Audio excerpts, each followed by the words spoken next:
Well, we're going to look at the first two chapters of Numbers tonight. And in chapter 1 is the census of the military. Now, to give you an idea, we are 13 months since they have journeyed from Egypt, leaving slavery. They've been camped in front of Sinai Peninsula for quite some time, in front of Mount Sinai for 1 year. And so the end of the book of Exodus, we find we're there 12 months, and now at the end of Leviticus, we discover 1 month has gone by. And so we start on the 13th month in the book of Numbers, but it's going to cover 38 and a half years. The Hebrew name in the Jewish Bible, the Hebrew Bible, is Bamidbar, which is the word desert. They also refer to it as the Book of Murmurings. That's where they murmured a lot, and that is true.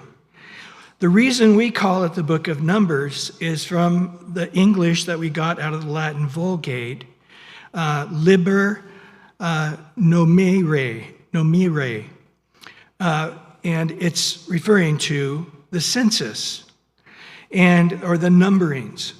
And so the first numbering in the book of Numbers is here in chapter 1, and then there'll be one more census in chapter 26 before they head into the promised land.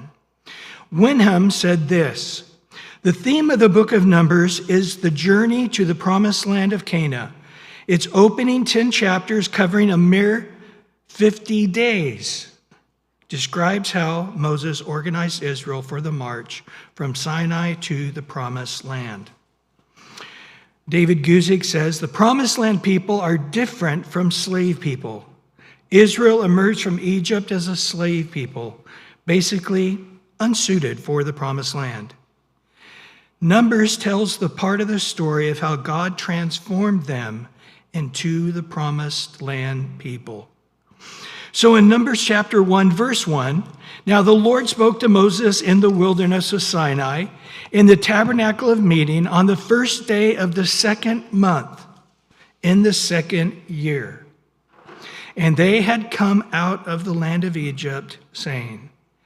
So we are going to find in this book of Numbers, and the Lord spoke to Moses 150 times in 20 different ways. But make note, it's the first day of the second month of the second year. Remember the very end of Exodus 40, verse 17? It says, it came to pass in the first month of the second year, on the first day of the month, that the tabernacle was raised up. So we see there that we went from the first month to the second month. Thus, the book of Leviticus took 1 month. So 1 month period going through the Levitical law, we could say, because that's how much time has gone by, 1 month from Exodus 40 to Numbers chapter 1. And what's in between that is the book of Leviticus. So we are now in the wilderness of Sinai, heading out. The wilderness, by the way, was never meant to be Israel's destination, although it ended up being that for most of the people who came out of slavery. God's intention was to bring them into the promised land of Canaan. The wilderness intended to be a temporary place, a place to move through, not to live in or meander in.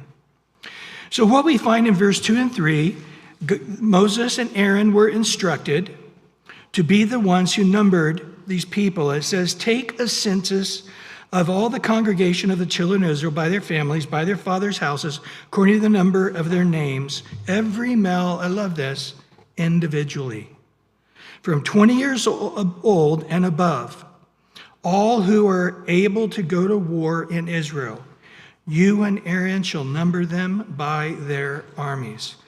So take a census, and what we discover here actually is this is the second census. So what we find in Numbers is actually the second and the third census. You might remember back in Exodus chapter 38, verse 26. He said, a beka for each man, that is a half a shekel, according to the shekel of the sanctuary. And everyone included the numbering from 20 years old and above, 603,550, which we will find in this census, the same total. So they numbered them in Exodus, but now they're numbering basically a draft. So even though we know how many men there are 20 years and above, it wasn't defined into armies. So this is the difference. So they pretty much knew how many numbers they were working with before this census. And so the second census now in chapter 1 of Numbers, and then the third census is actually in chapter 26. And so in Numbers chapter 4 through 16, it's going through every tribe. It actually, it goes through the names here, every tribe. And it names them, and I'm just going to go through them quickly from the tribe of Reuben, the oldest son, right? And then you got his sons, and then Simeon and his sons, Judah from the tribe of Judah and the sons living at this time, Issachar and the sons living at this time, Zebulun and his sons, and then from Joseph, remember we don't have a tribe of Joseph. God gave Joseph 2 tribes. He gave both of his Egyptian sons, interesting enough, Ephraim and Manasseh. I think about those guys often, because Ephraim and Manasseh, they grew up in Egypt, they grew up in the desert as well. But either way, they would have been from Joseph. Joseph would have raised them in Egypt in the royalty. That's where they would have grown up under. And when they saw the Jews for the first time, these shepherds, it was quite a shock for them, I'm sure. But either way, they were given 2 tribes. And then you got Benjamin and his relatives living at this time, and Dan and his lineage at this time, Asher, Gad, Naphtali, and it says in verse 16, and these are the chosen from the congregation, leaders of their fathers' tribes, heads of the divisions in Israel. I would like to point out Nashon. I didn't read his name, but look up in verse 7. From the tribe of Judah, you have Nashon, the son of Abinadab. The reason I want to point him out is because he's mentioned in Matthew chapter 1, verse 4, in the lineage of Jesus. So when they're going through the lineage of Jesus from obviously from the tribe of Judah, Nashon is mentioned there. Well, we look now at verse 17 through 19. And it says, then Moses and Aaron took these men and had been mentioned by name, and they assembled all the congregation together on the first day of the 2nd month. They recited their ancestry by families and their father's house, according to the number of names, from 20 years old and above, each one individually. So they assembled themselves together, and they gave the list of all their relatives by name, and then those living that were 20 years old and above were the ones that were able to go to war. They were counted. And the Lord commanded Moses to number them in the wilderness of Sinai. Now it says, according to their names. And it says at the end of verse 18, each one individually. So, you think about these guys, there was quite a bit of pride. I'm of the tribe of Ephraim. I'm of the tribe of Dan. You know what I mean? There is some deep down pride of what tribe they were of. And there's no doubt they dressed in a little different ways or had a little different way to fix their hair or their hat as Israel today. Today, when you go, you can see one Jewish guy, it looks like his Alamitos is like getting ready to fall off. It's on the right. Nope, he did that on purpose. That's identifying his little group within Judaism. And then the next guy will have a different color and maybe up very front of his head. Another guy way in the back in a different color. Again, these are distinguishing marks. But when these guys were called by their leader of their tribe, they knew who they were. And they stepped up. And they were proudly counted individually by name. So we discover here again that they're not just, us, like our Social Security number. Who are you? Well, here's my number, blah, blah, blah, blah, blah, blah, blah. They were a name. And they were individually, uniquely counted. That's the way God works. We know Luke 12, 6 through 7, right? And not 5 sparrows sold for 2 copper coins, and not one of them is forgotten before God. But the very hairs of your head are all numbered. Do not fear, therefore, you are of more value than many sparrows. As we go on and into the Kings and stuff, and you'll find when guys are killed in battle, they're named, and it's something very powerful, who they were and where they were in battle. I love Isaiah 53, 1 through 4. It's one of my favorite passages in the Bible. But now, thus says the Lord who created you, O Jacob, who formed you, O Israel. I love that. He came out of the womb of Jacob, but the Lord brought him to become an Israel, governed by God. He formed him. So he basically says, if God can do that for Jacob, fear not, for I have redeemed you also, like I did Jacob into Israel. I have called you by your name. You are mine. When you pass through the waters, I'll be with you. Through the rivers, they shall not overflow you. When you walk through the fire, you shall not be burned, nor shall the flame scorch you. For I am the Lord your God, the Holy One of Israel, your Savior. I have kept Egypt for ransom, and Ethiopia and Seba in your place. Since you were precious in my sight, you have been honored. I have loved you. Therefore I give you men for you and people for your life. David understood this in a very personal way, didn't he? In Psalm 139, verse 1 through 4 there. O Lord, you have searched me and known me. You know my sitting down and my rising up. You understand my thoughts afar off. You've comprehended my path and my lying down. You are acquainted with all my ways. For there is not a word on my tongue, but behold, O Lord, you know it altogether.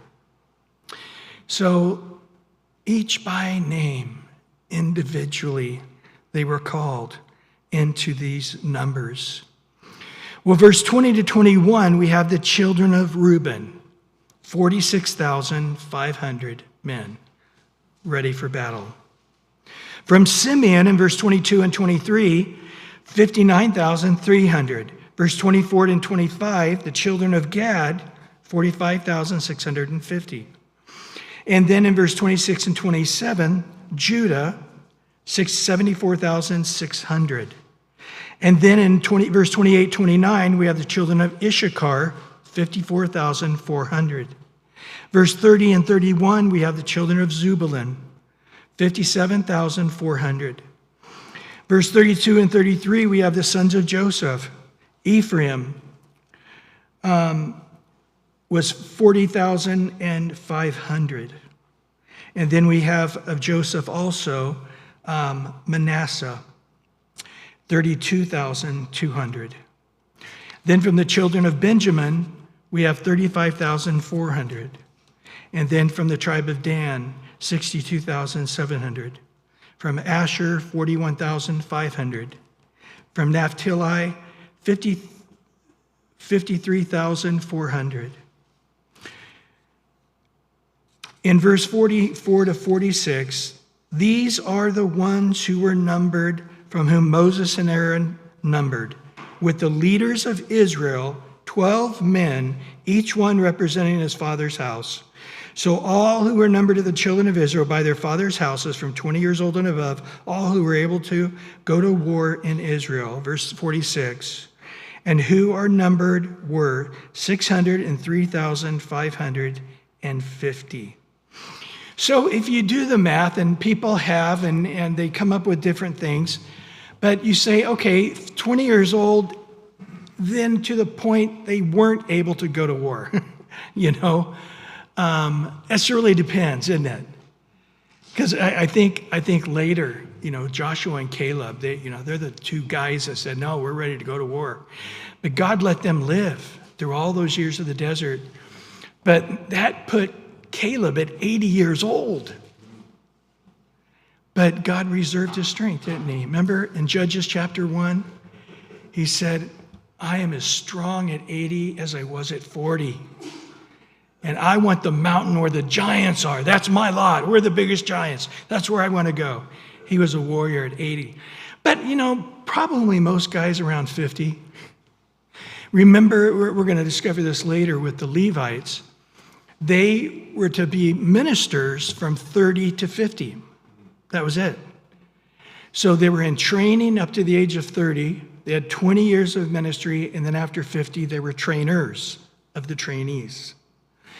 So I don't know at this time if they really went much past the age of 50, but most people do their calculations, say 20 to 50. And then the younger boys under the age of 20, then you got women and children, and then you got the Gentile groups, which we're going to find about in this book. These guys weren't great, but they were around, but they didn't want them in their military. It's interesting, today in Israel, they keep those same patterns. I believe you got to be 21 to be in the military today, even though they train you early on, and then they do not allow you to be a foreigner, because there's many different nationalities that live in Israel. Matter of fact, there's 1 million maybe even 2 million Palestinians that live all over Israel. A lot of people don't realize that there is millions of Palestinians who live next door with Jews, and they're totally at peace, and have been for decades and decades. And then you have the Druze that live there, and there's others, but they don't allow any of them into the military. But if you do the fluctuating numbers, it's somewhere between 2 and 3 million. Most people say at least 2.5 million. A lot of people are very stubborn on saying at least 3 million. So that's a good number of people. So just try to picture leading 3 million people through the desert. Oh, boy. So on the south side, we have Reuben. He would be the main leader. But next to him, in the same club of the south, the southern club, you have Simeon and Gad. Then on the east, you have Judah. He's the head. That's the head tribe. And it's Issachar and Zebulun.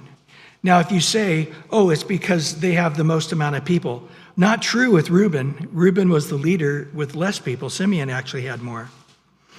And so Judah was the leader. That's just the way God chose it, of the east, along with them, Issachar and Zebulun. Then on the west, you have Ephraim, and then along next to him was Manasseh and Benjamin. And then on the north side, you had Dan, and along with him was Asher and Naphtali. So if you add them all up together, on the east side, you have 186,400. That's the most men. So I want you to picture in your mind the triangle of the tabernacle. The triangle.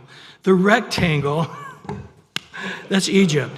The rectangle of the tabernacle. And the tabernacle faced which way? East. East.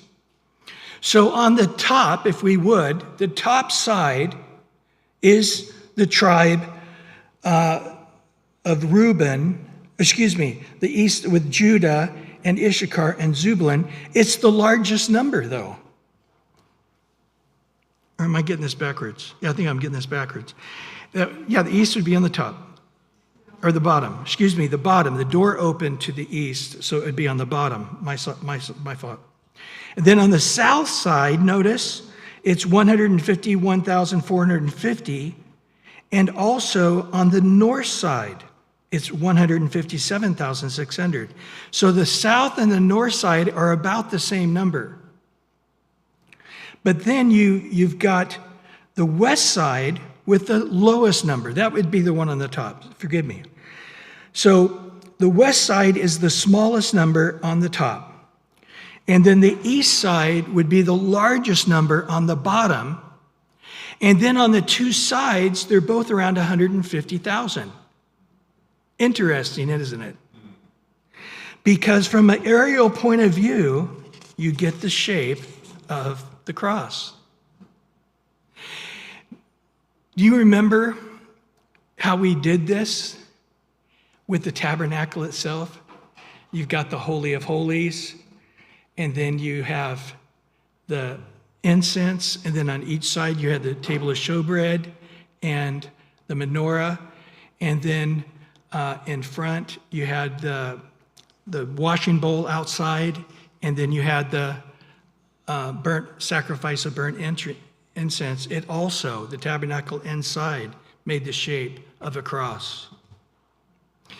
And so now, if you were high up on a mountain looking down, you would see this traveling cross.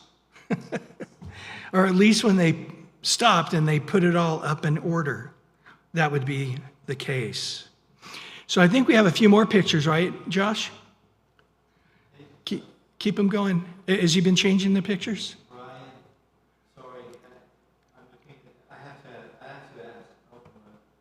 See, there's the cross. Don't question it. No, I'm kidding. Go ahead. Yeah, keep going. The other picture was better to look at. Well, there's a few of them. So here, this might help you here again. I'm thinking everybody had a 10, I'm assuming. Yeah, I think so, or some kind of little lean-to. So there you see it, where you have Ephraim at the top, Judah at the bottom, and Dan and Reuben on the sides. Is there any more pictures? There's that. Yep, that's it for that. So, okay. Which picture did you like the best? Not that one. Yeah, put the one that Pierre likes. Which picture is that? That first picture? It was the number 2. Number 2, the second one. That one? No, that. This is a great one. Okay, good. Okay. So you attack, like people attack this thing, they have a hard time getting in. I would think so. I mean, you've got, it's pretty good. I mean, they can't come on your flank, can they? Because you got it pretty well covered. So in verse 47 to 54 now, we actually have a little note about the Levites. And he tells us about the Levites, and I may have, yeah. The Levites here, it says, were not numbered among them by their father's tribe. For the Lord had spoken to Moses, saying, only the tribe of Levi you shall not number, nor take a census of them among the children of Israel. So remember, there's really 13 tribes. If you get two for the Joseph, Ephraim, and Manasseh, that's how you get 12. So if you had Joseph with only one tribe, and then you get 12. But there's really 13 tribes, because the Levites were not counted as a tribe. So when you say the 12 children of Israel, that's true. The 12 kids of Jacob, that's true. And then you say the 12 tribes of Israel. Well, yeah, for military purposes, that's true. For census purposes, for the military, that was true. But really, there was 13 tribes, which 13 is the number of victory. And when they later are going to go around Jericho, they go around 13 times. So you say, oh, I thought 13 was an unlucky number. For Satan, it is. Yes, it is. So going on down here in verse 49, only the tribe of Levi you shall not number, nor take a census of them among the children of Israel, but you shall appoint the Levites over the tabernacle of the testimony, over its furnishings, and over all things that belong to it. They shall carry the tabernacle and its furnishings. They shall attend to it and camp around the tabernacle. And when the tabernacle is to go forward, the Levites shall take it down. And when the tabernacle is to be set up, the Levites shall set it up. In this little note, we're going to see all the way through these couple of chapters. It says over and over, the outsider who comes near shall be put to death. In verse 52, the children of Israel shall pitch their tents, every one by his own camp, every one by his own standard, according to their armies. But the Levites shall camp around the tabernacle of testimony, that there they may be no wrath of the congregation on the children of Israel, and the Levites shall keep charge of the tabernacle of testimony.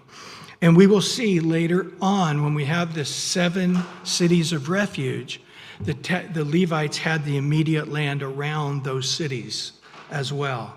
So carry that concept ongoing. And so in verse 54, thus the children of Israel did according to all the Lord had commanded, so they did. All the way around. So the census was a potential soldiers. The tribe of Levi was not counted in as a soldier. Only the tribe of Levi did not go to war with them because they had a special responsibility unto God for those duties. So it's interesting, that's something we adopted in our country, for pastors not to have to be drafted or go to war. But yet you could volunteer to be a chaplain and be in the military. Interesting, we sort of have this picture in Revelation chapter 4, verse 4, not around the tabernacle, but it says around the throne were the 24 thrones. And on the thrones I saw 24 elders sitting, clothed in white robes, and they had crowns of gold on their heads. So it's going to be an interesting picture, but something somewhat similar in our heavenly picture. Well, chapter 2 now. So now we're organizing the tribes around the tabernacle. We've already mentioned it, but now we're going to get into some specifics. Verse 1 and 2 of chapter 2. And the Lord spoke to Moses and Aaron, saying, every one of the children of Israel shall camp by his own standard, beside the emblems of the Father's house. They shall camp some distance from the tabernacle of meeting. So they're going to camp with their standard or their flag and the emblem on of their father's house. Now, this is rather interesting. So once again, before we get into this, on the east side, the tribe of Judah, he's the leader. The total of all 3 groups are 186,400. Now, he also talks about, in verse 10 through 16, the south side once again. Reuben is in charge, total of 151,450 when you include Simeon and Gad. Verse 17 is a quick little reminder. The tabernacle of meeting shall move out with the camp of the Levites and in the middle of the camps, and they camp. They shall move out, everyone in his place, by their standards. So they do move out by their standards as a group, as the tabernacle is taken down and put onto wagons and so forth. And then a lot of it carried, actually, by the Levites. They would have had to have been pretty strong guys. And now going back, verse 18 to 24, Ephraim is the main guy, along with Manasseh and Benjamin, and 108,450, the smallest group.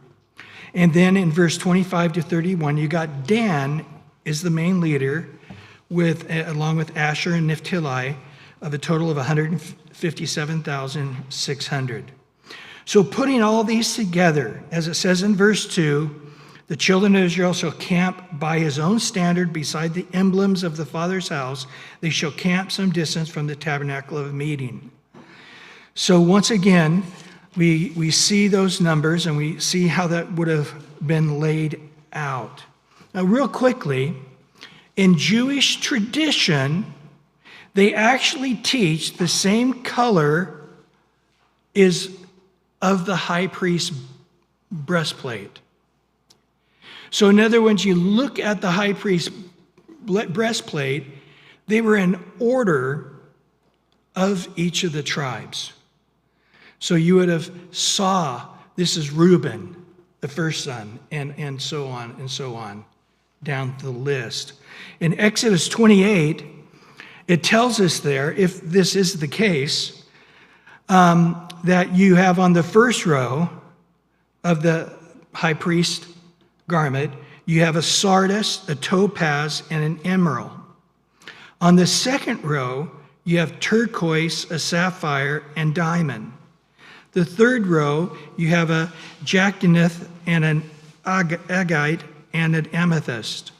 And then on the fourth row, you got a beryl, an onyx, and a jasper. And so the way that looks would be something along those lines. So that's what the banners would have had in their color. Now, what's interesting is if you look at the traditions of the names of the children of Israel, if you look at all the different commentaries, there's a little bit of difference, but most of them are pretty similar. But on the four tribes in particular, it seems pretty solid. Judah is a figure of a lion. Reuben is the figure of a man. Ephraim is the figure of a calf or an ox. And Dan is the figure of an eagle. So a man, a lion, an ox, and an eagle. And let's look at those pictures, Josh.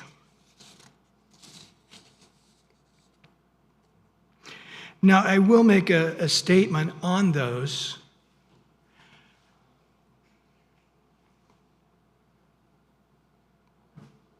Keep going. There we go. Can you make that bigger? There we go. That's the one. And so those would have been the main banners for each section, although there would have been an animal for each one of them. And again, you can study that out. That does vary. It's not a hard science. And I'll tell you this here too. You think they would have had this in Jewish writing somewhere, that each name has a representation of an animal? Does not. The Jewish writing, especially the Torah, makes no mention of what the emblem was on the 12 flags. But you'd think they would, at least of the four main guys of each section, but they did not. But it's interesting if you compare this in Ezekiel chapter 1, verse 10. As for the likeness of their faces, each one had the face of a man, each four had the face of a lion, and on the right side each four had the face of an ox, and on the left side each of the four had the face of an eagle, looking at the heavenly cherubim there. And then in Revelation 4:7, it tells us the same basic thing about these living cherubim, these creatures of heaven. It says in Revelation 4:7, the first living creature was like a lion, the second living creature like a calf, the third living creature had the face of a man, and the fourth living creature like the flying eagle. So it does seem that it does correlate with the later and other heavenly pictures that we do indeed have. So ending this in verse 32 to 34, these are the ones who were numbered of the children of Israel by their fathers' houses. All who were numbered according to their armies of their forces were 603,550. By the way, the same number as at the end of Exodus in that first census. But the Levites were not numbered among the children of Israel, just as the Lord commanded Moses. Thus the children of Israel did according to all that the Lord commanded Moses, so they camped by their standards, so they broke camp, each one by his family, according to their father's house. What do we learn? Number one, God is counting each one of us individually. Of course, very specific according to Psalms 39, and even more specific according to Matthew, right down to the numbers of our head. Secondly, if God can take care of this large group in the desert, the hardest place to take care of somebody, right? I mean, it's hard to take care of one person in the desert. It's hard to keep one animal alive in the desert. But you're talking 3 million people, most likely, with lots and lots of animals, a lot of food, a lot of water, a lot of things. But God took care of them. So can't we be confident that God can take care of us today?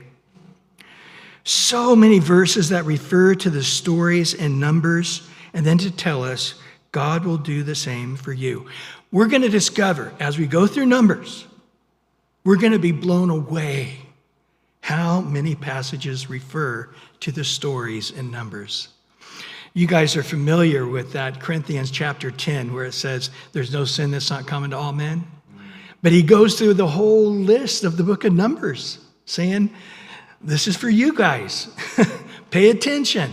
Don't be foolish like the children of Israel were in the wilderness. And then he starts going through the list of the stories we'll learn in the book of Numbers. We'll look at that coming up.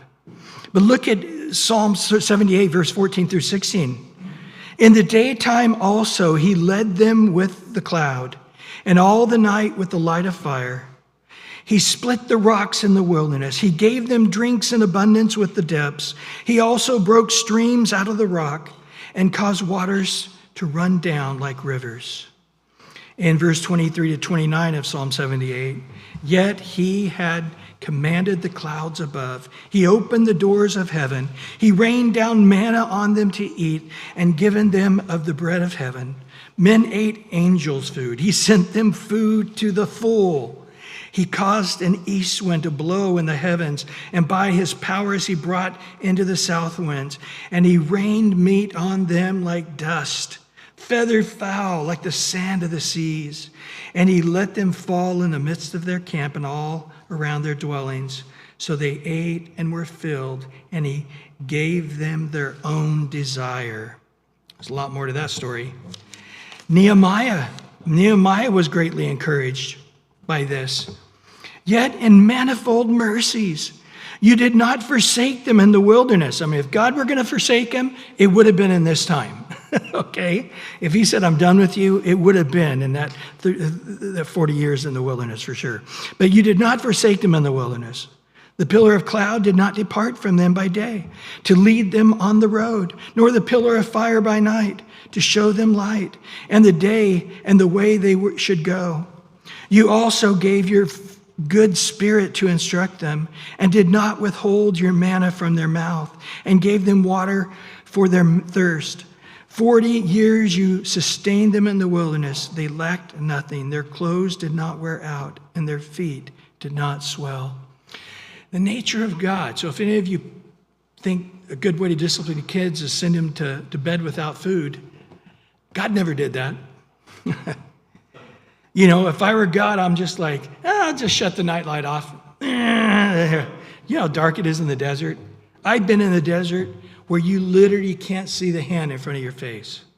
I love the desert. And I remember one time in Borrego, I just got a big jug of water and I just started walking. And I was on the roads outside of Borrego. But I was walking and walking. I mean, I'd probably walked 10 miles or so. And then I knew exactly where I was going, I thought. And I finally came to this road and I realized, I don't know where I'm at. And I didn't have a flashlight. And I climbed up this pole and tried to see the name on the sign, and I couldn't. It was too dark. And I honestly thought I was going to die. But anyway, make a long story short, I survived. And but he never shut off the light. He never turned off the manna. He never left them with the Spirit, stayed right there with them. And I'll tell you what, we're going to find out these guys were stinkers. They were stinkers. God blessing you, this pillar of cloud by day, this pillar of fire by night, this manna, angel food coming right down in front of your tent. And all they could do is complain and murmur. Well, in Matthew 6, verse 25 and 26, it says, "Therefore I say to you, do not worry about your life. What will you eat or what shall you drink, nor about your body what you shall put on? Is not life more than food and the body more than clothing? Look at the birds of the air, for they neither sow nor reap nor gather into barns, yet your heavenly Father feeds them. Are you not more value than they?" Skipping down to verse 31 to 33 of Matthew 6. "Therefore do not worry, saying, what shall we eat? Or what shall we drink? Or what shall we wear? For after all these things the Gentiles seek.